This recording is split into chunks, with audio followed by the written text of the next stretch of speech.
সব মুমিনের নেক আমল যদি এক পালায় দাও, আর আমার আবু বকরের সব আমল লাগবে না, দুইটা ত্যাগের আমল যদি এক পালায় দাও, আমার আবু বকরের নেকের পাল্লাটা ভারী হয়ে যাবে। ওমরে ফারুক একদিন কয়, আবু বকর ভাইজান, আপনার আমার জীবনের সব আমল আপনাকে দিয়ে দিব, আপনি 2 রাত্রের 2টা আমলের সব আমারে দিয়ে দেন। যেই 2টা ত্যাগের বিনিময় আপনার দাম বেড়ে গেছে, আল্লাহ আপনারে সালাম পাঠাইছে। কারে? আবু বকরের। কে সালাম পাঠাইছেন? আবু বকরকে আল্লাহ নিজে সালাম পাঠাইছেন। ওই ঘটনা বলার সময় নাই। সেই আবু বকর কোরআন হাদিসের ইলমের ঘাটতি নাই, এত বড় ইলমওয়ালা, তাকওয়াওয়ালা, আমলওয়ালা, ইখলাসওয়ালা। ওই আবু বকর নামাজে দাঁড়াইয়া সারা রাত্র কান্না করে করে জীবনটারে কাটাইলেন। আবু বকরের মতো বান্দা এত ইলম এত আমল থাকার পরে যদি জান্নাতের টিকিট পাইয়া জীবনভর কান্না করেন, আপনার আমার কত কান্না করা দরকার একটু চিন্তা করেন। ওমরের মতো বান্দা কাঁদতেছেন, কেন কাঁদতেছেন? জান্নাতি টিকিট তো পেয়ে গেলেন। ওমর কান্দে আর কয়, আল্লাহ যদি ঘোষণা করেন সব মানুষ জান্নাতে যাবে, একজন মানুষ জাহান্নামে যাবে, আমি ওমর ভয় পাই ওই জাহান্নামী ব্যক্তি আমি হয়ে যাই নাকি। আমি ভয় কাঁদতেছি। ওসমান রাদিয়াল্লাহু আনহু কাঁদতেছেন। কি ব্যাপার, আপনি কাঁদেন কেন? আপনিও তো জান্নাতি সাহাবাদের মধ্যে তৃতীয়। কবরে যাওয়ার পরে প্রথম ঘাতি হলো কবর। 3টা প্রশ্ন করা হবে, এখানে যদি আমি আটকাইয়া যাই সামনে আমার উপায় কি হবে? ভয়ে কান্না করি। সাহাবায়ে কেরাম কাঁদলেন, সমস্ত আইম্মায়ে কেরাম কাঁদলেন, তাবেঈনরা কান্না করলেন। জীবনভর নেক আমল করিয়া যদি কান্না করেন, আর আপনার আমার তো কোনো আমলই নাই, যা আছে এটা ফ্যাশন, এটা মানুষকে দেখানোর জন্য, আসলে আল্লাহর জন্য কোনো আমল করি না। যেইভাবে নামাজ পড়া দরকার আল্লাহ খুশি হবে ওইভাবে পড়তে পারি না, যেইভাবে তেলাওয়াত করা দরকার আল্লাহর জন্য ওইভাবে করি না। মানুষের সুনামের জন্য যাকাত দেই, মানুষের বাহবাহা পাওয়ার জন্য দান করি, মানুষের সম্মান আর গুণগান শোনার জন্য আমি আমল করি না। রে বাবা, আল্লাহর জন্য তো যেইভাবে করা দরকার করতে পারি নাই। আল্লাহ যদি ধরিয়া বসেন কি উপায় হবে? আর যারা আমল করেই না তাদের কি উপায় হবে? ও আল্লাহর বান্দারা, স্কুলে পড়ো, কলেজে পড়ো, যুবকেরা, কোনো বাধা নাই, তবে নবীর তরিকা মতো চলো, মা বাবার দোয়া নিয়ে চলো, আর ঘরের মধ্যে কোরআন তেলাওয়াত শিখে নাও। যদি পারো দৈনিক 1 ঘন্টা সময় দাও, ফজরের পরে এশার পরে কোরআনটা শিখিয়ে নাও। ডাক্তার হও, তবে কোরআন পড়নেওয়ালা ডাক্তার হইও।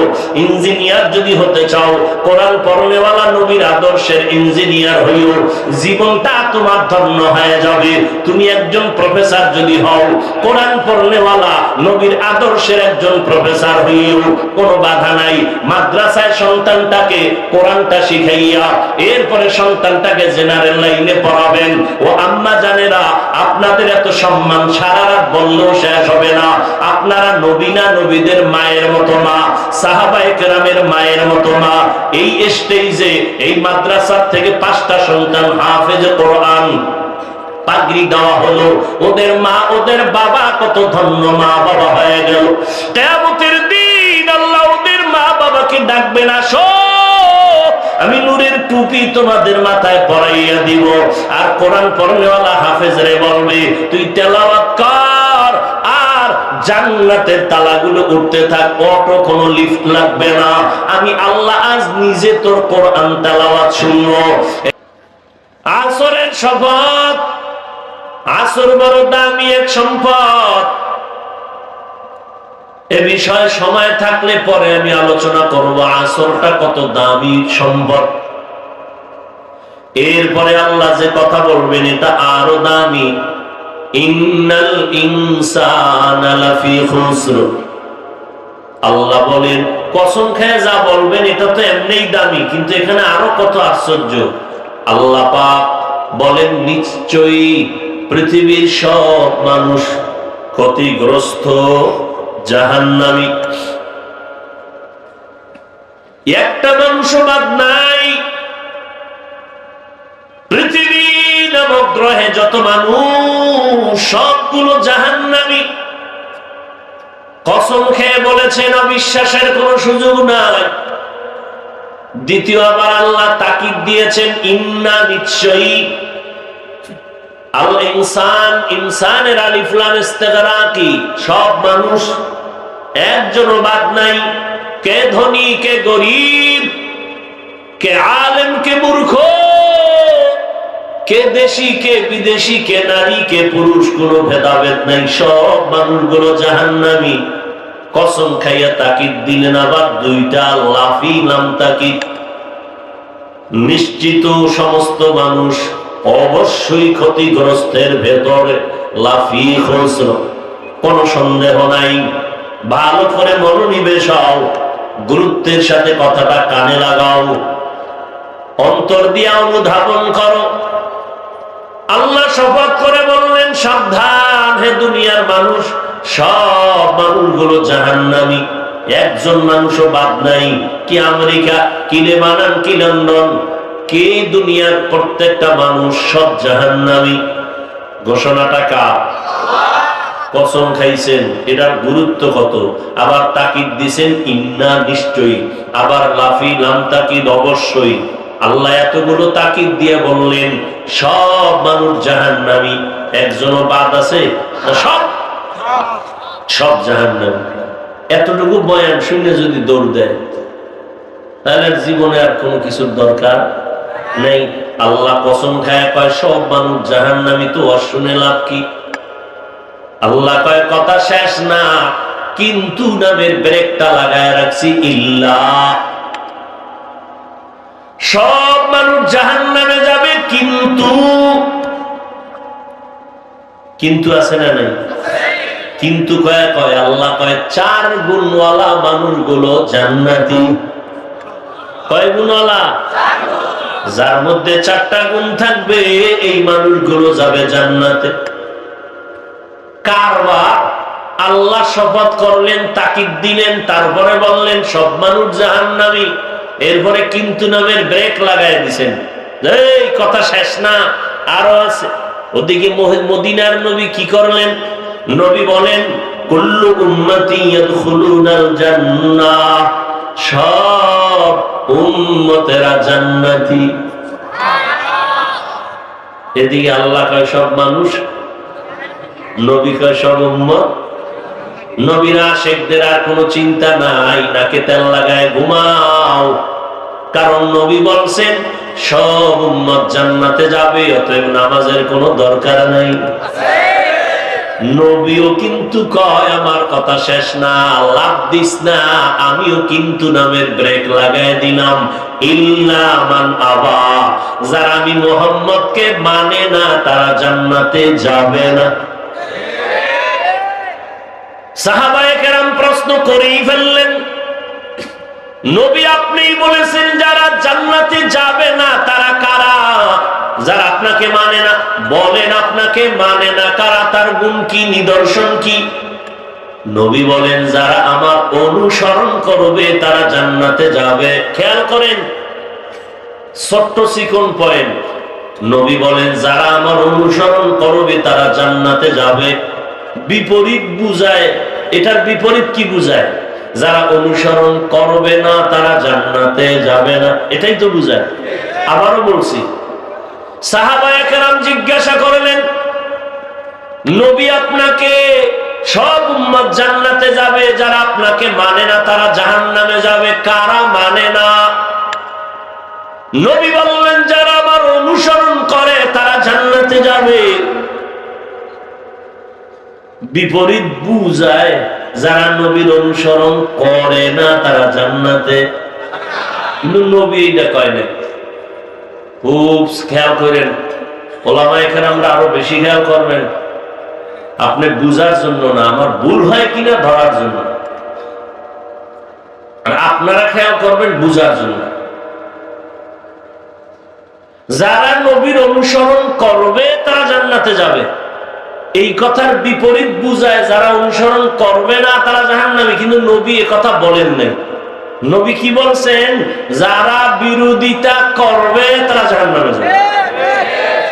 এটা কিন্তু অনেক জানার বিষয়। যারা নবীর অনুসরণ করবে তারা জান্নাতে যাবে, যারা অনুসরণ করবে না তারা জাহান্নামী। নবী বলেন নাই, বরং নবী তাদেরকে জাহান্নামী বলছেন যারা বিরোধিতা করবে। একটা চিকন কথা, অনুসরণ না করাটা আর বিরোধিতা করা এক না। নবীর অনুসরণ না করা আর বিরোধিতা করা এক। উদাহরণ, একজনের জিজ্ঞাসা, ভাই যুবক, টুপি ফরজ না কা মদিনার সুন্নত? যুবক কয়, হুজুর টুপি পরা দরকার, নবীর তরিকা, চেষ্টা করি, পারি না, দোয়া কইরেন, চেষ্টা করব। তবে সে অনুসরণ করে না ঠিক, কিন্তু আগ্রহ আছে না নেই? অনুসরণ করতে সে আগ্রহী না? আগ্রহী। তাহলে সে জাহান্নামী? খুব সাবধান। আর একজনের জিজ্ঞাসা, ভাই যুবক টুপি পরো না কেন? জাগাত আমাকে জবাব দিল, না পড়লে অসুবিধা কি? একজনে কইল চেষ্টা করব, আর একই কইল। তার মধ্যে কি আগ্রহ আছে? তাহলে একজন হলো আগ্রহী আর একজন বিদ্রোহী। একজন কি আর একজন? তাহলে রসুলের সুন্নত অনুসরণ না করার মধ্যে দুই দল, এক দল আগ্রহী আর এক দল আগ্রহী। যারা, এদেরকে জাহান্নামী বলা যাবে না, গালি দেওয়া যাবে না। বিদ্রোহী যেই গাদ্দার গুলো, ওদেরকে ছাড় দেওয়া যাবে না। এই ভাই দাড়ি রাখেন না কেন, পর্দা করেন না কেন? তো বলে কি পর্দার মধ্যে কি ইসলাম? না করার অসুবিধা কি? আর একজনে বলল, হুজুর পারি না, চেষ্টা করি, একটু দোয়া করেন। ব্যবধান আছে না নেই? একজন আগ্রহী আর একজন বিদ্রোহী। নবী বিদ্রোহীকে বলছেন যে বিরোধিতা করে সে জাহান্নামী। খেয়াল করবেন, নামাজ একজনে পড়ে না আর একজন নামাজ পছন্দ করে না, দুইজনে। যে নামাজ পড়ে না তাকে গালি দেওয়া যাবে না, যে নামাজ পছন্দ করে না তাকে ছাড় দেওয়া যাবে না, পাইলেই ফিডা। ব্যবধান আছে না নেই? খুব খেয়াল করবেন, ইসলাম অনেক সহজ। যারা মনে করেন কঠিন, আপনারা ভুলের মধ্যে আছেন। পৃথিবীতে ইসলাম ধর্মের মতো সহজ কোন ধর্ম আর নাই, খোদার কসম। আপনাকে এটা কঠিন বানায় দিছে কে? ইসলাম তো কঠিন কিছু নাই। আপনি স্কুলে পড়বেন, কলেজে পড়বেন, চাকরি করবেন, ব্যবসা করবেন, সব করবেন, ইসলাম বাধা দেয় না। খালি সিস্টেম পাল্টাইতে হবে। কি পানি আপনিও পান করেন, আমিও করি না? করি না? আপনি বাম হাতে করেন, আমি কোন হাতে করি? ডান হাতে করি। এই পাল্টাই দিবেন। আপনি দাঁড়ায় পান করেন, আমি বসে করি, এটা পাল্টাই দিবেন, বা সিস্টেম পাল্টাই দিবেন। আপনিও বসে পান করবেন। আমাকে হুজুর্গ কথা তো অনেকের গায়ে লাগে না, কারণ হুজুর্গ মাথায় নাই কিছু। এবার চিকিৎসা বিজ্ঞানীরা কি বলেছেন? এদের কথা যদি আপনি না মানেন তাহলে আপনি মানুষই না। আমাকে হুজুর্গটা না মানলে কেউ আপনাকে অমানুষ বলবে না। আপনাদের লাইনের যারা গুরু, পেনশার টাইওয়ালা, বড় বড় স্বাস্থ্য বিজ্ঞানী, গবেষক, তারা বলেছেন দাঁড়াইয়া যদি কেউ পানি পান করে তার কিডনির উপরে আক্রমণ হয়। এবার কই যাইবেন সান্দু?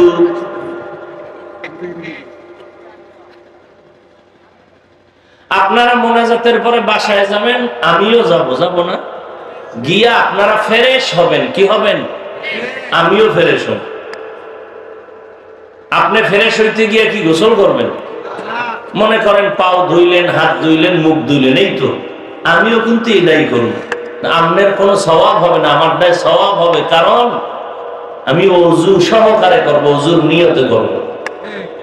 ব্যবধান হয়েছে কিছু? কাম কিন্তু একই, নিয়তটা পাল্টায় দেন, বা সওয়াবে পরিণত হয়ে যাবে। আপনি পানি পান করছেন, একটা নেই, আধা লিটার নাই, আর আমিও কিন্তু আধা লিটারই টান মারছি, কিন্তু 3 ঢোকে বা 3 শ্বাসে খাইছি, পান করছি। বিজ্ঞানীরা কি বলে জানেন? লেখাপড়া তো করেন না, খালি ওই লেখতে না জানলেও আঙ্গ বরিশাল ভাষায় একটা মুসবার জম, লেখতে না পারলেও বুঝতে পারে। সমস্ত স্বাস্থ্য বিজ্ঞানীরা বলে মুহাম্মদ সাল্লাল্লাহু আলাইহি ওয়াসাল্লামের প্রত্যেকটা থিওরি বা সুন্নাত বা আদর্শ শুধু পরকালের সওয়াব নয়, বরং প্রত্যেকটা মানুষের শরীরের মহা ঔষধ। করোনার ভয়ে, পুলিশের ফিডার ভয়ে আর দোয়া শুরু করছে, কবজা পর্যন্ত, কলু পর্যন্ত। এই যে দোয়া শুরু করছে, এখনো দোয়। বড় বড় অফিসে গেলে অফিসারেরা কয় হুজুর দুইবেন নি। আমি তো অল টাইম ওযুর সাথে থাকি, আর দোয়া দুইয়ের কি আছে? আর আমরা আজীবন আমার ওলামায়ে কেরাম চিল্লাইছে, এই হাত দুইয়া খাইতে মানে নেই। আর এখন যদি 10-12 দই কোনো সওয়াব পাইব? নবীর সুন্নাত মতে ধুইলে সওয়াব। নবীজির প্রত্যেকটা সুন্নাত শুধু সওয়াব না স্বাস্থ্যের জন্য উপকার? নবী বলছেন যেই প্লেটে খানা খাবা ওই প্লেটে হাত ধুইবা না। এটার গবেষণা করছে স্বাস্থ্য বিজ্ঞানীরা। বড় কঠিন জিনিস। তো যাই হোক, নবী বলছেন সব উম্মত জান্নাতি, কিন্তু আছে না নাই? আল্লাহ বলেন সব মানুষ জাহান্নামী, কিন্তু 4 গুণওয়ালা মানুষ জান্নাতি। কয় গুণ? প্রথম গুণের নাম হলো ঈমান, দ্বিতীয় গুণের নাম হলো নেক আমল, তৃতীয় গুণ হলো ঈমান আমলের দাওয়াত অন্যকে দাও, চতুর্থ নাম্বার গুণ হলো যারা ঈমান আমলের বিরোধিতা করে তাদের বাধা দিতে গিয়া ধৈর্য ধারণ করো, অর্থাৎ ধৈর্যের সাথে বাধা দাও, যেটাকে আমরা সহজ ভাষায় বলি সৎ কাজের আদেশ, অসৎ কাজে নিষেধ। এটা খেয়াল রাখবেন, প্রত্যেকটা মানুষের উপরে 2টা হক আছে, মানে 2 লাইনের হক আছে। কয় লাইনের হক? একটা আল্লাহর হক আর একটা বান্দার হক।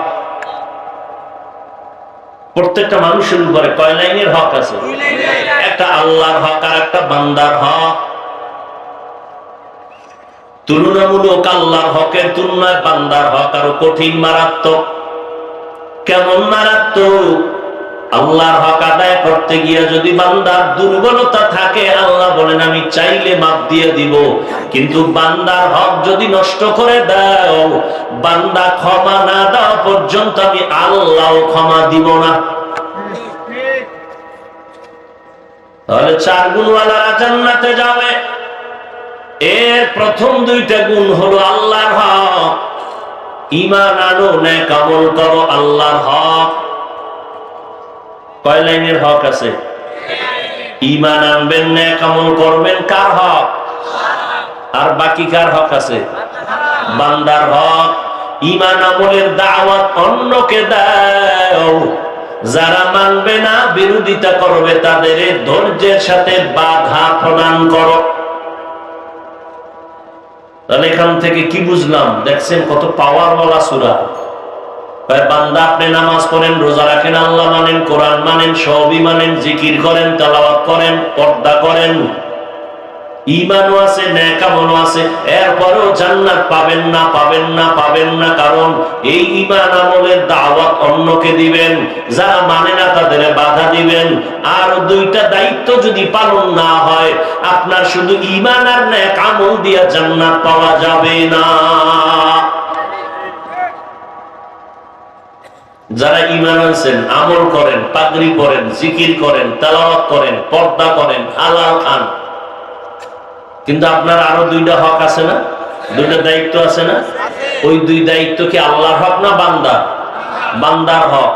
আপনি যেমন নামাজ পড়েন, আপনি যেমন পর্দা করেন, বেপর্দায় চলেন না, আপনি যেমন কান হেফাজত করেন, গান শুনেন না, অন্যকেও এই লাইনে দাওয়াত দিতে হবে।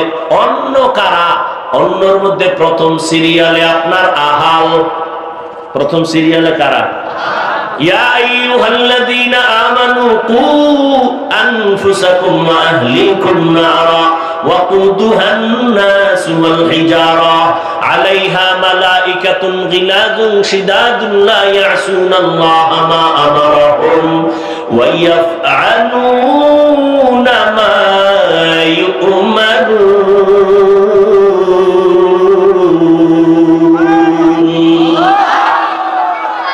আল্লাহ মুমিনকে বলেন, কোন বেঈমানকে বলেন নাই, শুধু মুমিনেরে বলেন, এই মুমিনেরা জাহান্নামের আগুন থেকে নিজেকে বাঁচাও, তোমার আহালকে বাঁচাও।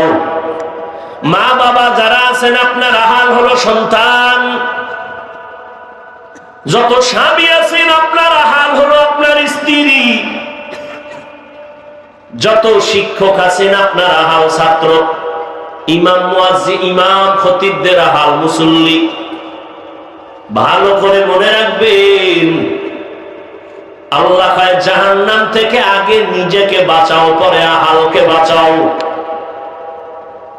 ওয়াল আসরি সূরার ভেতরে কয় আগে আল্লাহর হক আদায় কর, তারপরে বান্দার হক আদায় করবি।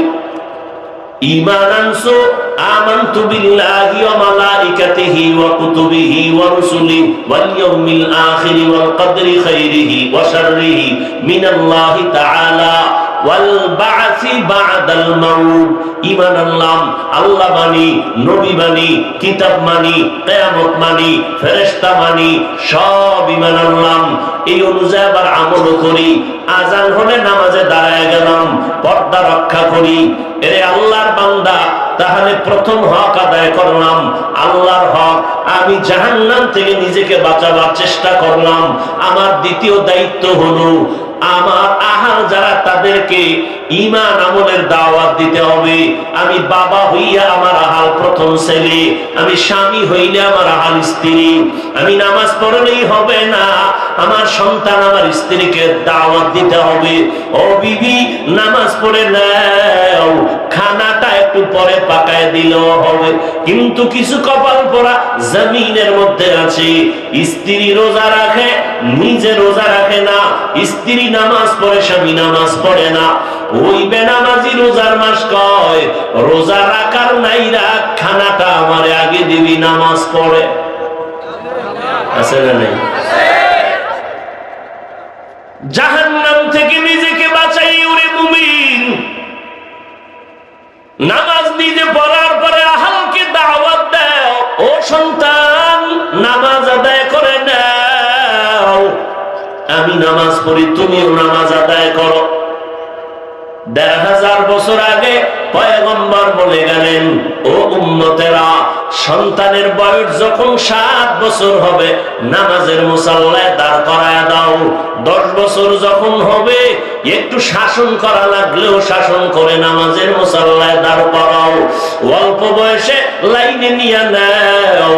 বয়স যখন সীমার বাইরে চলে যাবে, আর কন্ট্রোল করতে পারবা না। হুজুরের তাবিজে আর কাজ হবে না। তাবিজ নবী দিয়ে দিলেন, ৭ বছর থেকেই দাওয়াত শুরু করে দাও। এই ছেলে, এই মেয়ে নামাজ পড়, ও বিবি নামাজ পড়ো। বেনামাজির খানা আমি হাতে দিলেও খাবো না। কারণ এই যে বেনামাজির হাতের খানাটা আমার ইবাদতের জন্য পরিপূরক হবে না, ক্ষতিকর হবে। এজন্য আল্লাহ বলেন, ঈমান আমলের দাওয়াত অন্যকে দাও, আহালকে দাও। যারা ঈমান আমলের দাওয়াত মানে না, ঈমান আমল অনুযায়ী চলে না, বরং বিরোধিতা করে, তাদেরকে তুমি ধৈর্যের সাথে বাধা প্রদান করো।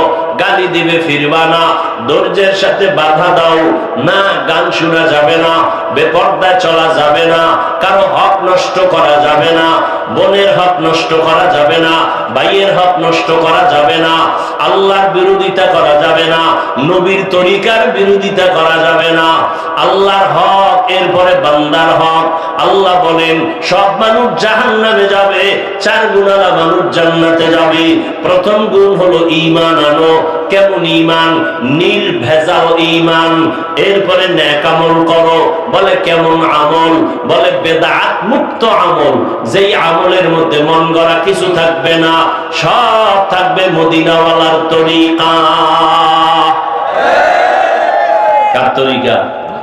মদিনাওয়ালার আদর্শ মতো চলো। কারণ এই জমিনে আমার নবীর আদর্শ থেকে দামি কোন আদর্শ আর কারো কাছে নাই। আমার নবীর আদর্শ শ্রেষ্ঠ আদর্শ। বুঝলাম কেমনে? আমার নবী এমন এক সময় মক্কা নগরীতে প্রবেশ করলেন, আগমন করলেন, যেই সময় মক্কার মানুষের মতো নিকৃষ্ট চরিত্রহীন লম্পট মানুষ দুনিয়ার আর কোথাও ছিল না। কত খারাপ! নারী আর পুরুষ উলঙ্গ হইয়া আল্লাহর একটা দামি ঘর বাইতুল্লাহ তাওয়াফ করে। কত দামি ঘর! ইন্না আউয়ালা বাইতিন উযিআ লিন-নাসি লাল্লাযী বিবাক্কাতা মুবারাকান ওয়া হুদা, মুবারাকান ওয়া হুদান লিল আলামিন। পৃথিবী নামক গ্রহটা বানাইয়া আল্লাহ প্রথম একটা ঘর বানাইলেন, নাম হলো বাইতুল্লাহ। ইবাদতের ঘর, হেদায়েতের ঘর। জমিনের মধ্যে এখনো কোনো প্রাণী আসে নাই, কোনো বাসিন্দা আসে নাই। আল্লাহ জমিনটা প্রথম বানাইয়া প্রথম একটা ঘর বানাইলেন, নাম কি? বাইতুল্লাহ। কোথায়? মক্কা নগরীতে, বাক্কা নগরীতে। ওই ঘরটা আল্লাহ বানাইছেন বসবাসের জন্য না, ইবাদতের জন্য। না বসবাসের জন্য? প্রথম মানুষ কি ইবাদতের ঘর বানায় না বসবাসের? বসবাসের। আল্লাহ কেন বসবাসের ঘর না বানাইয়া ইবাদতের ঘর বানাইলেন? কারণটা কি? কারণ হলো এই পৃথিবী নামক গ্রহের একমাত্র চিফ গেস্ট হলো মানুষ। প্রধান মেহমান কারা? মানুষ। আল্লাহ মানুষ পাঠাইবেন প্রধান মেহমান করিয়া, চিফ গেস্ট হিসাবে। এই চিফ গেস্ট যারা হয়ে আসেন, প্রধান হইয়া যারা আসেন, দীর্ঘদিন সময় থাকার জন্য? অল্প টাইম, কাজ শেষ, বিদায়। ঠিক নেই? এই যে আমি এখন বয়ান করতেছি, যদি কেউ কয় আপনি বয়ানের ঘরে ঘুমান আধা ঘন্টা, তাহলে জীবনের এক নাম্বার দুশ্মন হলো হে আমার। কথা ঠিক না? ভালো করে বুঝেন। আল্লাহ বলেন জমিনের মধ্যে চিফ গেস্ট হবে মানুষ। মানুষ অল্প টাইমের জন্য এসে চলে যাবে, অল্প টাইমের জন্য আসা আইসা আবার চলে গেলে তার জন্য কোনো বসবাসের ঘর লাগে না। ঠিক নেই? তাহলে আসবে কেন? অল্প টাইমের জন্য। বলে অল্প টাইমে আইসা জান্নাতের টিকিটটা ওকে করে নিবে ইবাদতের মাধ্যমে। কিসের মাধ্যমে? ওয়ামা খালাকুতুল জিন্না ওয়াল ইনসা ইল্লা লিয়াবুদুন।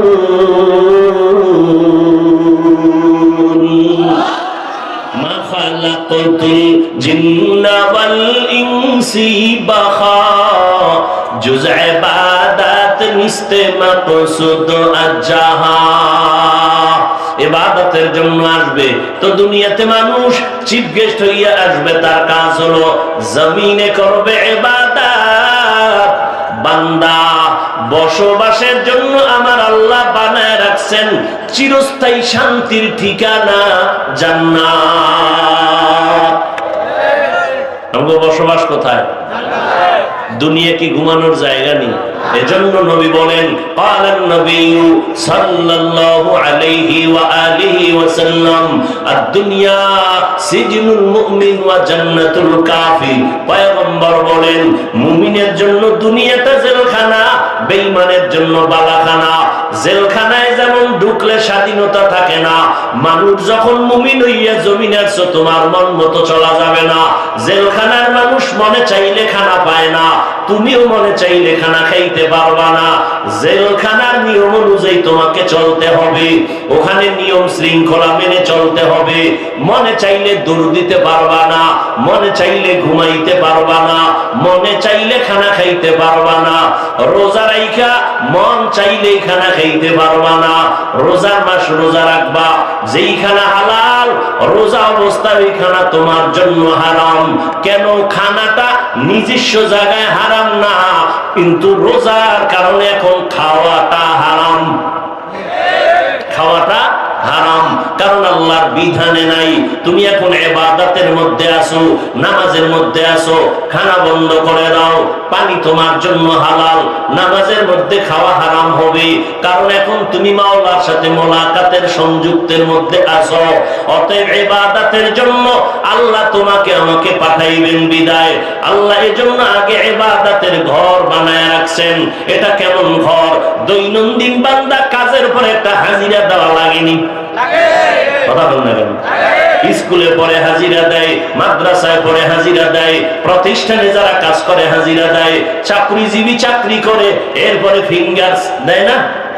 দেয়। লেখা থাকে কোন সময় ঢুকলো, কোন সময় প্রস্থান হলো, কোন সময় আগমন হলো, সব কিছু কম্পিউটার ম্যানেজ করে নেয়। ও আল্লাহর বান্দা, তুমি যে দুনিয়াতে আইসা আল্লাহর কর্মসূচি ইবাদত করবা, এর একটা হাজিরা তোমার দুনিয়াতে দেওয়া লাগবে। মাঝে মাঝে হাজিরা দেওয়ার জন্য আল্লাহ সেন্টার বানায় দিছে বাইতুল্লাহ মক্কা নগরী, ওখানে যায় মাঝে মাঝে হাজিরা দাও। লাব্বাইক আল্লাহুম্মা লাব্বাইক, লাব্বাইক লা শারীকা লাক লাব্বাইক। হাজিরায় কি কই আমরা মাদ্রাসায়? লাব্বাইক, আমি হাজির, আমি উপস্থিত হয়ে গেলাম। লাব্বাইক আল্লাহুম্মা লাব্বাইক, লাব্বাইক লা শারীকা লাক লাব্বাইক, ইন্নাল হামদা ওয়ান নি'মাতা লাকা ওয়াল মুলক লা শারীকা লাক। দেখছেন নি বোবা হয়ে বয়ে রইছেন কেন? জিহ্বা নাড়াইলে কি সওয়াব হইতো না? সওয়াব হইতো। হাজী সাহেব যখন এই তালবিয়া পড়তে থাকে, মদিনার নবী কয় ওর সাথে রহমতের ফেরেশতারাও তালবিয়া পড়তে থাকে। লাব্বাইক আল্লাহুম্মা লাব্বাইক, লাব্বাইক লা শারীকা লাক লাব্বাইক, ইন্নাল হামদা ওয়ান নি'মাতা লাকা ওয়াল মুলক। এটা একসাথে বলতে হবে, ইন্নাল হামদা ওয়ান নি'মাতা লাকা ওয়াল মুলক লা শারীকা লাক। পুরা তালবিয়াটা 4 বার হবে। কয়বার? মানে 4 শ্বাসে। কয় শ্বাসে? লাব্বাইক আল্লাহুম্মা লাব্বাইক, লাব্বাইক লা শারীকা লাক লাব্বাইক, ইন্নাল হামদা ওয়ান নি'মাতা লাকা ওয়াল মুলক লা শারীকা লাক। কয় শ্বাসে? 4 শ্বাসে হবে। এটা সুন্নাত, মনে রাখবেন আজীবনের জন্য। লাব্বাইক আল্লাহুম্মা লাব্বাইক 1 শ্বাস, লাব্বাইক লা শারীকা লাক লাব্বাইক 1 শ্বাসে। এরপরে ইন্নাল হামদা ওয়ান নি'মাতা লাকা ওয়াল মুলক, এটা 1 শ্বাসে। এরপরে কি? লা শারীকা লাক, 4 শ্বাসে। এই তালবিয়া সুন্নাত। ভাইরা আমার, বাইতুল্লাহ গিয়া হাজিরা দিও, কিন্তু জাগো ওই বাইতুল্লাহ যাওয়ার টাকা নাই, তোমরা কই হাজিরা দিবা? মদিনার নবী কয় তোমার জন্য জুমার মসজিদ রেডি, ওখানে যাইয়া হাজিরা দাও, গেঞ্জি ভইরা যাইও। যায়নি? ওখানে যাইয়া হাজিরা দিও। ও দয়ার মালিক, 1 সপ্তাহ তোমার ডিউটি পালন করলাম, আজকে হাজিরা দিতে আসলাম জুমার মসজিদে। যখন তুমি ঢুকবা, আমার আল্লাহর মুহাব্বতের রহমতের দোয়া চাইও। মসজিদে ঢুকতে গেলে কয়েকটা সুন্নতের দিকে খেয়াল রাখবা। 1 নম্বরে ডান পা দিবা, 2 নম্বর বিসমিল্লাহ বলবা, 3 নম্বর দরুদ ও সালাম পড়বা, 4 নম্বর তুমি দোয়াটা পড়বা। মসজিদে ঢুকার দোয়া কি? আল্লাহুম্মা আফতাহলি আবওয়াবা রাহমাতিক। 5 নম্বরে ইতিকাফের নিয়ত করবা। কয়টা হইল? যুবকের একটু খেয়াল কর, জীবনভর খালি মোবাইলে আকামি করলি, মইরে গেলে আজকে তোর মায় কি স্মরণ করবে, আমি ইমাম সাহেব কি স্মরণ করবে? এটা বেয়াদব ছিল, মইরে গেছে, বালা গেছি। এই কামাই করলি 25 বছর, এই বরদোয়া। সারাটা রাত মোবাইল চালাইয়া কবিরা গুনাহ করেছ রে যুবক। তোর মায়ের মনে কষ্ট, তোর চরিত্র খারাপ। তোর বাবার মনে কষ্ট, তোর চরিত্র খারাপ। এলাকার মুরব্বীরা তোরে ভালো জানে না, সালাম দিতে পারো না, দেও না, চোখ গরম করে কথা বলো। আলেমদের মনেও কষ্ট, তুই মইরা গেলে সবাই খুশি। মায় তোরে গর্বে রাখছে, এই জন্য হয়তো কিছুদিন কাঁদবে, কিন্তু মাও বলবে তুই মরিয়া গিয়ে আমার ঝামেলা মুক্ত করছো। কারণ তোর চরিত্র খারাপ হওয়ার কারণে অনেক জায়গা থেকে শুধু রিপোর্ট আসে, তোমার ছেলেকে সামলাও, না হয় লাশ দেখবা নদীতে ভাসে। ঠিক নেই? চরিত্র চরিত্রহীনকে কেউ ভালো জানে না। ও যুবক আল্লাহর গোলাম, ভালো করে মনে রাখো, মসজিদে ঢুকতে কয় সুন্নত? প্রথমে ঢুকবা কোন পা দিয়া? ডান পা। এরপরে পড়বা বিসমিল্লাহ, এরপরে দরুদ শরীফ, এরপরে দোয়া, এরপরে তোমার ইতিকাফের নিয়ত। কেমনে করুন? নবীজি শিখাই দিছে। যারা বাইতুল্লাহ গেছেন, ওখান থেকে মদিনার রওজায় গেছেন, রওজা মোবারকে গেইটে দিয়ে ঢুকতে গেলে সব সুন্দর করে লেখা আছে। এক লাইনে আপনি বলে ফেলবেন, বিসমিল্লাহি ওয়াসসালাতু ওয়াসসালামু আলা রাসূলিল্লাহ, আল্লাহুম্মা ইফতাহলি আবওয়াব রাহমাতিক। বিসমিল্লাহ হইল, দরুদ ও সালাম হইল। বিসমিল্লাহি ওয়াসসালাতু ওয়াসসালামু আলা রাসূলিল্লাহ, আল্লাহুম্মা ইফতাহলি আবওয়াব রাহমাতিক। আপনি পড়ছেন নি কোনদিন? পড়মু কসু জানি তো না, জানলে না বলুন, জানি তো না যে মসজিদে ঢুকতে আবার দরুদ লাগে। আজীবনের জন্য মনে রাখবেন, যেখানে দোয়া হবে সেখানে দরুদ লাগবে। যেই দোয়ায় দরুদ নাই, ওই দোয়া আরশে আজিমে কবুল হবে না। আর কে বাশদ আমেলে সাল্লু মুদাম, আতিশে দোজখ শাওয়াদ বরওয়ায় হারাম। আবার বের হইতে হইব না? কথা বলেন। বের হইতে হইলে আর একটু কঠিন, কিন্তু খেয়াল করেন, বের হইতে হবে কোন পা দিয়া? বাম পা দিয়া। খেয়াল করেন, কিন্তু চিকন কথা, একটু খেয়াল করেন। বের হইতে হবে বাম পা দিয়া। জুতায় ঢুকবে আগে ডান পা, এরপরে কদম দিবেন আবার ডান পা দিয়া। বের হইবেন কোন পা দিয়া? আর জুতায় প্রথম কোন পাও ঢুকবে? ডান পা। এরপরে যখন কদমটা দিবেন, প্রথম কোন পা যাবে? কেমনে তরতিব দিবেন? এই তিনটা কথা মিলাইবেন কেমনে? এটা শুনেন, খেয়াল করে শুনেন, আধা মিনিটে বলে দিই। জুতা দুইটা আসেনি বাইরে, না থাকলে আপনি এটার বিছাইছেন না বাইরে। বাম পা দিয়ে বের হইয়া বাম পাটা বাম জুতায় রাখবেন। বাম জুতার উপরে না ভিতরে? উপরে। এরপরে ডান পাটা বিসমিল্লাহ বলে, ওই আবার দোয়া কিন্তু এটা আছে, বিসমিল্লাহি ওয়াসসালাতু ওয়াসসালামু আলা রাসূলিল্লাহ, আল্লাহুম্মা ইন্নী আসআলুকা মিন ফাদলি। ডান পাওটা ডান জুতায় ঢুকাইবেন। এরপর কোন পাও বাকি আছে? এবার বাম জুতায় বাম পা ঢুকাইবেন। এবার দোনো পাও পজিশন আছে না, লেভেল।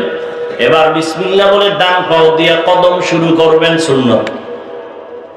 ওই রুশ আসেনি, মনে হয় যেন তুফান চলে মসজিদে। জুমার দিন গেছে নামাজ পড়তে, হ্যাঁ, আগের সুন্নতেরও খবর নাই। ইমাম সালাম ফিরাইতে দেরি, আল্লাহর বান্দার এমন একটা দৌড় দিছে, এক দৌড়ে ঘরের দরজায় গিয়া দেখে আর একজনের জুতা নিয়ে হাজির। ধরা খাইলে কয়, টেস্ট করলাম তোমার। বাঙালি তো, হায় হায়। এরে নবীর আশিক চেয়ারম্যান বা এমপি সাহেব যদি আপনাকে ডাকে, আপনি কি ময়লা কাপড় নিয়ে যাবেন?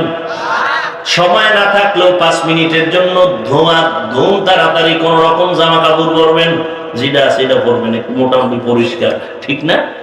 এরপর আবার একটু স্প্রে মারবেন, মারবে না? চেয়ারম্যান সাহেব এমপি সাহেব যাইতে গেছে, কি জানি হালুয়া দিবে, একটু পরিপাটি হইয়া যায়। নতুন জামা আলমারির থেকে বিবিরে টেলিফোন করছে, তাড়াতাড়ি রেডি করো। রেডি করছে ঠিকই, কিন্তু স্প্রে দেয় নাই। স্প্রে না দিয়ে কেমনে যায় না জানি, আবার কি নাজি হয়, একটু স্প্রে মারবে। টাইম কম, স্প্রে মারতে যায়, দেখছে যে পায় না, খুঁজে তো মশার স্প্রেটা মাইরা দৌড়, ঠিক না?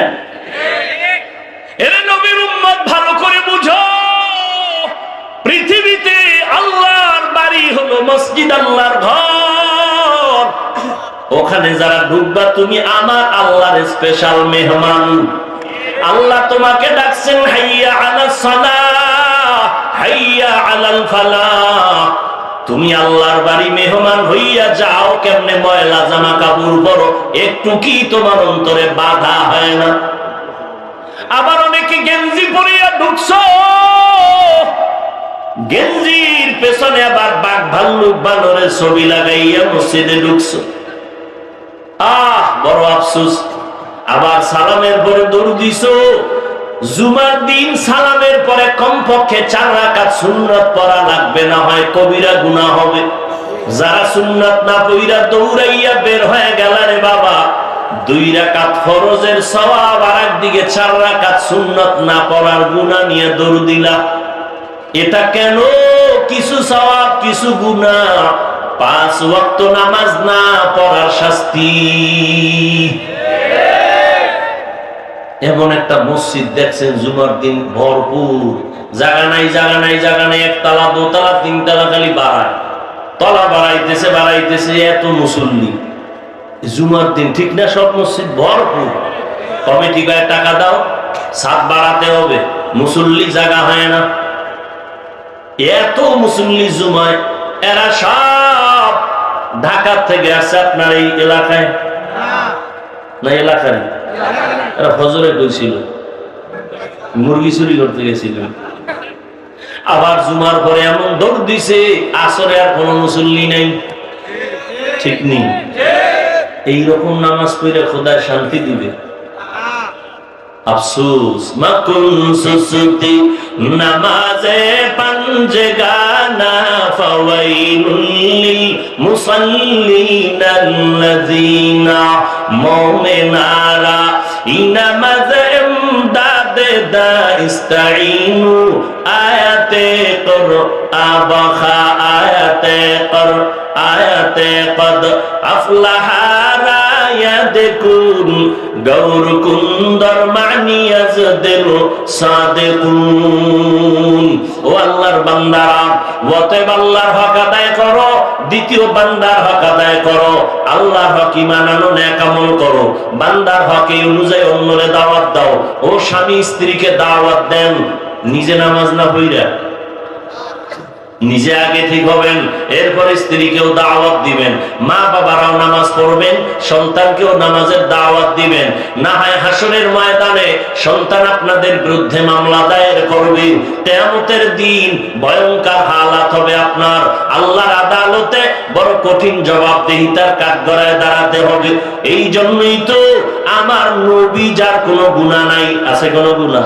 রহমতের নবী আমার ওই মক্কা নগরীতে ঢুকলেন, যেই মানুষগুলো এত খারাপ, বাইতুল্লাহর চারপাশে উলঙ্গ হয়ে তাওয়াফ করে, কতটা চরিত্রহীন, নিজের আপন কন্যাদেরকে জিন্দা জবাই করে, মাটি পাথর চাপা দিয়ে মেরে ফেলে, বাবা হইয়া মেয়েকে মেরে ফেলে, এমন কত খারাপ তারা, চরিত্রহীন, লম্পট। এই মানুষগুলো মাত্র 13 বছরের সীমানায় এত দামি হয়ে গেল। আল্লাহ কয়, জিবরাইল একটা লিস্টি দিয়া দিলাম, নবীর কাছে গিয়া দাও, লিস্টির ভেতরে 10 জনের নাম আছে, জানায় দেয় ওরা বিনা হিসাবে জান্নাতি। মাত্র 13 বছরে মক্কার খারাপ মানুষগুলোকে এতটা ভালো নবী বানাইলেন, একটা বেতের বাড়িও নবীর দিতে হয় নাই, গালিও দেওয়া লাগে নাই, একটা চোখের গরম নবী দেন নাই। কেমন নবী পাইছো রে যুবক, চিনলা না? যেই নবী জীবনে একটা মিথ্যা কথা বলেন নাই, জীবনে কোনোদিন কাউকে গালি দেন নাই। আরো আশ্চর্য হলো, নবী জীবনে কারো গালির জবাবটা পর্যন্ত দেন নাই। আরো আশ্চর্য হলো, আমার নবী কোনোদিন কারো দিকে চোখ দিয়ে গরম ভাবে তাকান নাই। সুবহানাল্লাহ না? আফসোস, নবীর প্রতি একটু মায়া আপনাদের অন্তরে নাই। আহ, এরে নবীর আশিক, অথচ তুমি কেমন আশিক, মিথ্যা না বললে তোমার ব্যবসা চলে না। আমার নবী কেমন নবী, 63 বছর হায়াতে একটা মিথ্যা কথা বলেন নাই। কেমন নবী আপনার আমার, 13 বছরে মক্কার মানুষগুলো স্বর্ণের মানুষ বানাইছেন, একটা বেতের বাড়ি দেওয়া লাগে নাই, গালি দেওয়া লাগে নাই, গালির জবাব দেওয়া লাগে নাই, চোখের গরম লাগে নাই। শুধু নবীর আদর্শ, নবীর আখলাক, মানুষগুলো নবীর কাছে এসে মাথা নত করে ফেল। 7 বছর থেকে 12 বছর, মাত্র এই বছরের মাঝখানে 7 থেকে 12, হতে পারে 10, হতে পারে 7, হতে পারে 12, এর মধ্যে রাসূলের হাতে হাত লাগাইয়া কালেমার পতাকা উড্ডীন করার শপথ নিলেন পয়গম্বরের চাচাতো ভাই হযরতে আলী রাদিয়াল্লাহু। আনহু। হযরত আলী এতদিন ছিলেন চাচতো ভাই, এখন কি সাহাবী, এখন কি সাহাবী, কিছুদিন পরে হবেন জামাতা। ফাতেমা রাদিয়াল্লাহু আনহার স্বামী, নবীর জামাতা ওই আলী মাত্র 7 বছর থেকে 12-র মধ্যে নবীর হাতে হাত লাগায় দিলেন। 33 বছর না 27 বছর বয়সে হযরত ওমর নবীর হাতে গিয়া কালেমার রশিটা ধইরা ফেললেন। যেই ওমর নবীর গর্দান কাটতে গিয়া এমন মজবুত হয়ে গেলেন, নবীর আদর্শ পাইয়া ওমর এত দামি হয়ে গেলেন। ওমর যেই পথে চলে ওই পথে শয়তান চলে না। একটু মিনিট বালিশে মাথা লাগে একটু চিন্তা করেন তো, 1 মিনিট, যেটা আসলে মানুষ না অন্য কিছু, যে শয়তান ভয় পায়। আমাকে বাঙালি এক বরিশালে কয়, হুজুর আলহামদুলিল্লাহ শয়তান আমারও ভয় পায়। কেন? আমি তো ওর থেকে বড় শয়তান, আমি এই পরিমাণ বাংলামি জানি, শয়তান এগুলো বুঝেই না। হ্যাঁ হ্যাঁ, কারে শয়তা মিকুনি না মতওয়ালি গরওয়ালি নস্ত লানত বরওয়ালি। এর নবীর উম্মতের দল, মাত্র 13 বছরের মেহনত আমার নবী মক্কার জমিনটা ফুটন্ত গোলাপ হয়ে গেল, গোটা দুনিয়ার জন্য আদর্শ মডেল হয়ে গেল। নবীর হাতে গড়া সাহাবা, 10 জন সাহাবার লিস্টি এসে গেছে, 10 জনের নামে বিনা হিসাবে জান্নাত। এই শুধু তাই না, সব সাহাবায়ে কেরামদের ব্যাপারে আল্লাহ সিল লাগায় দিয়েছেন কোরআন শরীফের ভেতরে। আমিনু কামা আমানান নাস, মুমিনদের ঈমানটারে যদি সঠিক করতে চাও সাহাবাদের ঈমানের স্কেলে মাপ দাও, কারণ তারা এমন দামি। রাদিয়াল্লাহু আনহুম ওয়া রাদু আন, আমিও তাদের উপরে খুশি, তারাও আমার উপরে খুশি। এক কথায় সব সাহাবায়ে কেরাম জান্নাতি। অতএব ভালো করে মনে রাখবারে যুবকেরা, ও এলাকার মুরব্বীরা, শিক্ষিতরা, যারা সাহাবাদের বিরুদ্ধে কলম দিয়ে লিখবে, যারা মুখে বলবে আল্লাহর কসম 1 বার, আল্লাহর কসম 2 বার, আল্লাহর কসম 3 বার, ওয়াল্লাহি বিল্লাহি তাল্লাহি, এরা ভণ্ড, এরা বাতিল। এদেরকে যারা ভণ্ড বলবে না তারাও ভণ্ড। সমস্ত সাহাবায়ে কেরামরা জান্নাতি, সব এই জান্নাতি। টিকিট পেয়েছেন কয়জন? 10 জন, ওপেন ডাইরেক্ট। এর মধ্যে প্রথম কে? দেখেন তার দামটা কত। এর যদি আপনি টিকিট পাইয়া পান, ওরে আল্লাহ, আমরা এনে বয় যেত না, টিকিট পায় নাই। এর মধ্যে কত ধমক। ইমাম সাহেব একত্র নামাজ না পড়াইলে ধমক। কই গেছিলেন ইমাম সাহেব? যেই ধমক দিছে, বেতন কত দরকার? 5 টাকা দেই, মাসে 5 টাকা বেতন দেয় ইমামরে। ধমক দিছে 150 টাকা। আছে না নাই? হ্যাঁ, ভালো করে বুঝার চেষ্টা করেন। আবু বকরের মতো বান্দা, দামি জান্নাতি সাহাবী। আহা, বলবো কখন, টাইম কম। আবু বকরের এত দাম, এত দাম, এত দাম, এত দাম। নবী বলেন সব মুমিনের নেক আমল যদি এক পালায় দাও, আর আমার আবু বকরের সব আমল লাগবে না, 2টা ত্যাগের আমল যদি এক পালায় দাও, আমার আবু বকরের নেকের পাল্লাটা ভারী হয়ে যাবে। ওমরে ফারুক একদিন কয়, আবু বকর ভাইজান, আপনার আমার জীবনের সব আমল আপনাকে দিয়ে দিব, আপনি 2 রাত্রের 2টা আমলের সব আমারে দিয়ে দাও। যেই 2টা ত্যাগের বিনিময় আপনার দাম বেড়ে গেছে, আল্লাহ আপনারে সালাম পাঠাইছে। কারে? আবু বকরের। কে সালাম পাঠাইছেন? আবু বকরকে আল্লাহ নিজে সালাম পাঠাইছেন। ওই ঘটনা বলার সময় নাই। সেই আবু বকর কোরআন হাদিসের ইলমের ঘাটতি নাই, এত বড় ইলমওয়ালা, তাকওয়াওয়ালা, আমলওয়ালা, ইখলাসওয়ালা। ওই আবু বকর নামাজে দাঁড়াইয়া সারা রাত্র কান্না করে করে জীবনটারে কাটাইলেন। আবু বকরের মতো বান্দা এত ইলম এত আমল থাকার পরে যদি জান্নাতের টিকিট পাইয়া জীবন ভর কান্না করেন, আপনার আমার কত কান্না করা দরকার একটু চিন্তা করেন। ওমরের মতো বান্দা কাঁদতেছেন, কেন কাঁদতেছেন? জান্নাতি টিকিট তো পেয়ে গেলেন। ওমর কান্দে আর কয়, আল্লাহ যদি ঘোষণা করেন সব মানুষ জান্নাতে যাবে, একজন মানুষ জাহান্নামে যাবে, আমি ওমর ভয় পাই ওই জাহান্নামী ব্যক্তি আমি হয়ে যাই নাকি। আমি ভয় কাঁদতেছি। ওসমান রাদিয়াল্লাহু আনহু কাঁদতেছেন। কি ব্যাপার, আপনি কাঁদেন কেন? আপনিও তো জান্নাতি সাহাবাদের মধ্যে তৃতীয়। কবরে যাওয়ার পরে প্রথম ঘাতি হলো কবর। 3টা প্রশ্ন করা হবে। এখানে যদি আমি আটকাইয়া যাই, সামনে আমার উপায় কি হবে? এই ভয়ে কান্না করি। সাহাবায়ে কেরাম কাঁদলেন, সমস্ত আইম্মায়ে কেরাম কাঁদলেন, তাবেঈনরা কান্না করলেন। জীবন ভর নেক আমল করিয়া যদি কান্না করেন, আর আপনার আমার তো কোনো আমলই নাই, যা আছে এটা ফ্যাশন, এটা মানুষকে দেখানোর জন্য, আসলে আল্লাহর জন্য কোনো আমল করি না। যেইভাবে নামাজ পড়া দরকার আল্লাহ খুশি হবে ওইভাবে পড়তে পারি না, যেইভাবে তেলাওয়াত করা দরকার আল্লাহর জন্য ওইভাবে করি না। মানুষের সুনামের জন্য যাকাত দেই, মানুষের বাহবাহ পাওয়ার জন্য দান করি, মানুষের সম্মান আর গুণগান শোনার জন্য আমি আমল করি না। রে বাবা, আল্লাহর জন্য তো যেইভাবে করা দরকার করতে পারি নাই। আল্লাহ যদি ধরিয়া বসেন কি উপায় হবে? আর যারা আমল করেই না তাদের কি উপায় হবে? ও আল্লাহর বান্দারা, স্কুলে পড়ো, কলেজে পড়ো, যুবকেরা, কোনো বাধা নাই, তবে নবীর তরিকা মতো চলো, মা বাবার দোয়া নিয়ে চলো, আর ঘরের মধ্যে কোরআন তেলাওয়াত শিখে নাও। যদি পারো দৈনিক 1 ঘন্টা সময় দাও, ফজরের পরে এশার পরে কোরআনটা শিখিয়ে নাও। ডাক্তার হও, তবে কোরআন পড়নেওয়ালা ডাক্তার হইও। ইঞ্জিনিয়ার যদি হতে চাও, কোরআন পড়নেওয়ালা নবীর আদর্শের ইঞ্জিনিয়ার হইও। জীবনটা তোমার ধন্য হয়ে যাবে। তুমি একজন প্রফেসর যদি হও, কোরআন পড়নেওয়ালা নবীর আদর্শের একজন প্রফেসর হইও, কোনো বাধা নাই।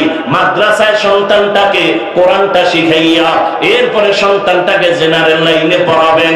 ও আম্মা জানেরা, আপনাদের এত সম্মান সারা রাত বললেও শেষ হবে না। আপনারা নবী না, নবীদের মায়ের মতো মা, সাহাবায়ে কেরামের মায়ের মতো মা।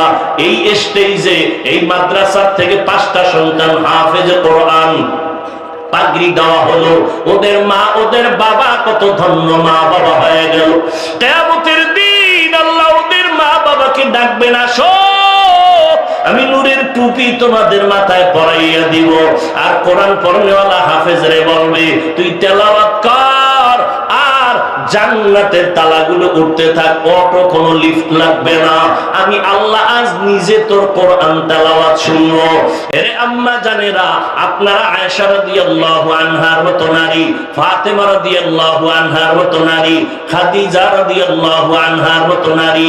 এরে আম্মা জান, আপনি স্বামীর মাল হেফাজত করবেন, 5 বেলার নামাজ পড়বেন, সন্তানগুলোকে আদর্শওয়ালা বানানোর চেষ্টা করবেন। যেই লাইনেই পড়ান না কেন, সন্তানগুলোকে আদর্শওয়ালা বানায় দিয়েন। আজকে দুনিয়াতে যত সন্তান ভালো, সব হলো মায়ের অবদানের কারণে। আরে আম্মা জান, আপনার মতো এখনো কত মা আছে, পর্দা করে, নামাজ পড়ে, স্বামীর মাল হেফাজত করে, সন্তানকে আদর্শওয়ালা বানানোর মেহনত করে। আপনারা কেন পারবেন না?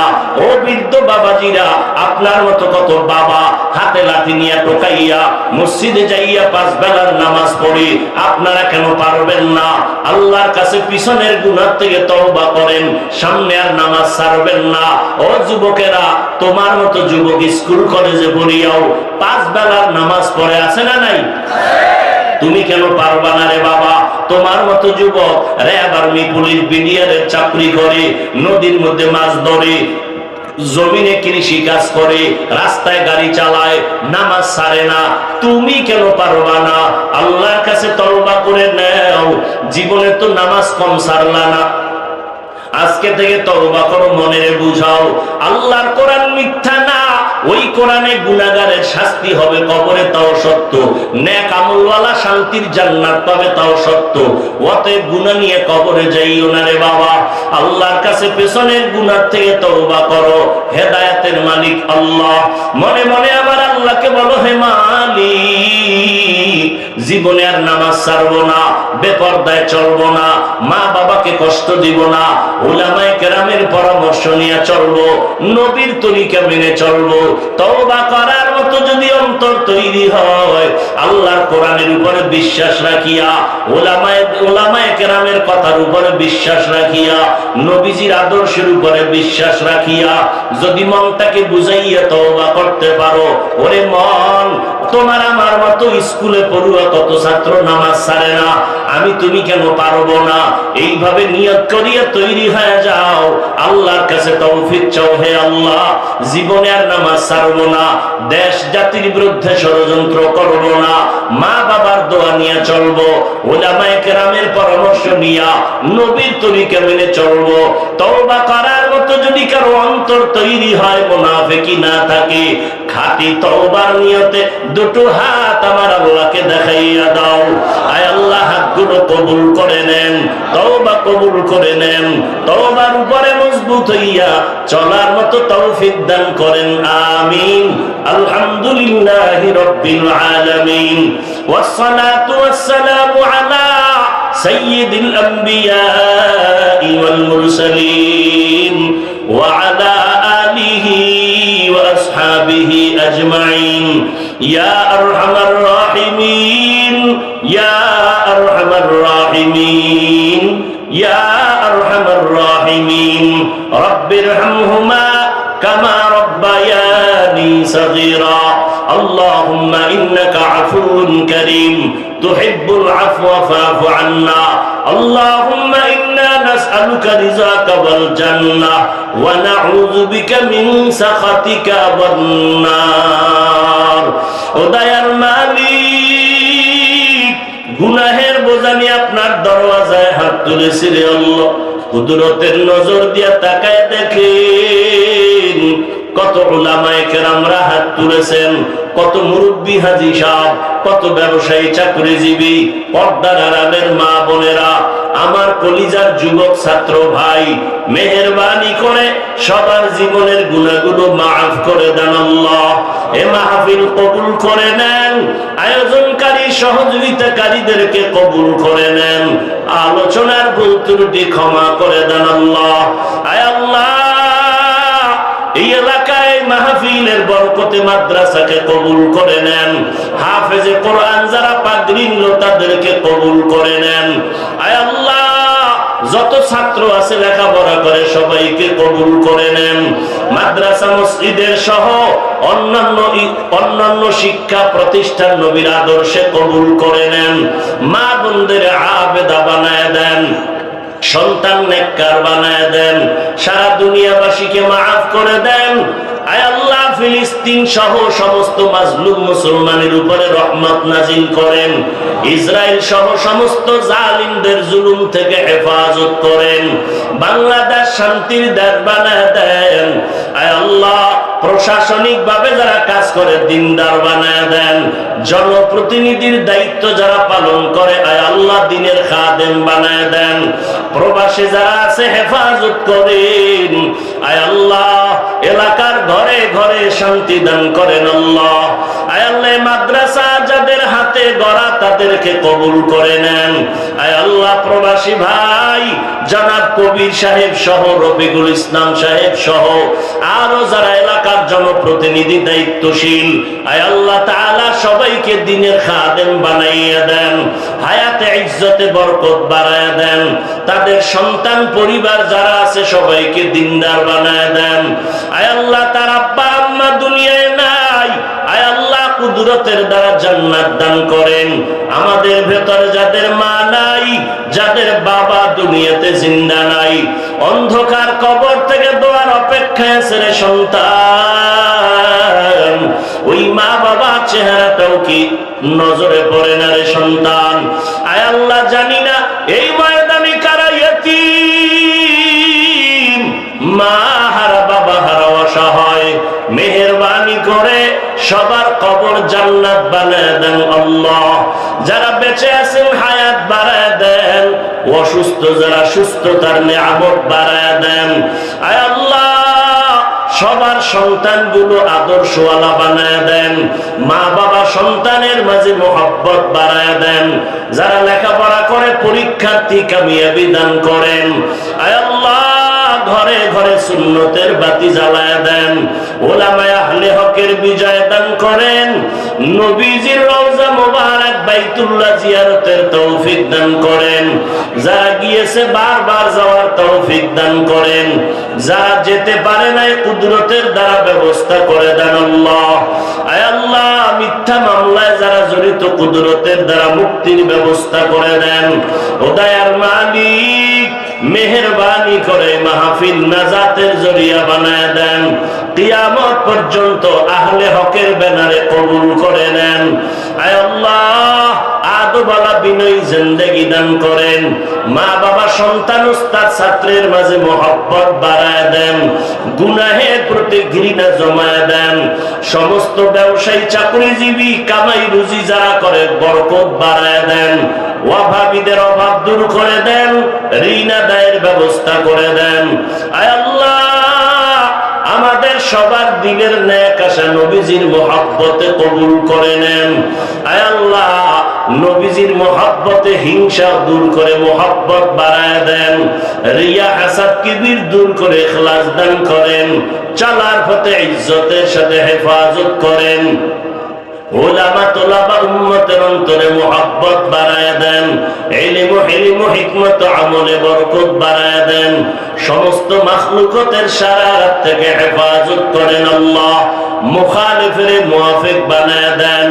আয় আল্লাহ, নবীজির মুহাব্বতে আমাদের দিলের নেক আশা পূরণ করে দেন। আয় আল্লাহ, আমাদের সবার দোয়া নবীজির মুহাব্বতে কবুল করে নেন। মা বোনদের আবেদা বানায় দেন। নবীজির সুন্নাতওয়ালা জিন্দেগি আমাদের দান করেন। আয় আল্লাহ, কলিজার প্রত্যেকটা যুবককে দ্বীনের খাদেম বানায় দেন। মোবাইলের গুনাহের থেকে হেফাজত করেন। মোবাইলের গুনাহের থেকে হেফাজত করেন। মোবাইলের গুনাহের থেকে হেফাজত করেন। সুবহানাল্লাহি ওয়া বিহামদিহি সুবহানাল্লাহিল আযীম। ওয়া সাল্লাল্লাহু তাআলা আলা খায়রি খালকিহি মুহাম্মাদ ওয়া আলা আলিহি ওয়া আসহাবিহি আজমাইন। আমিন আমিন আমিন বিরহমাতিকা ইয়া আরহামার রাহিমিন।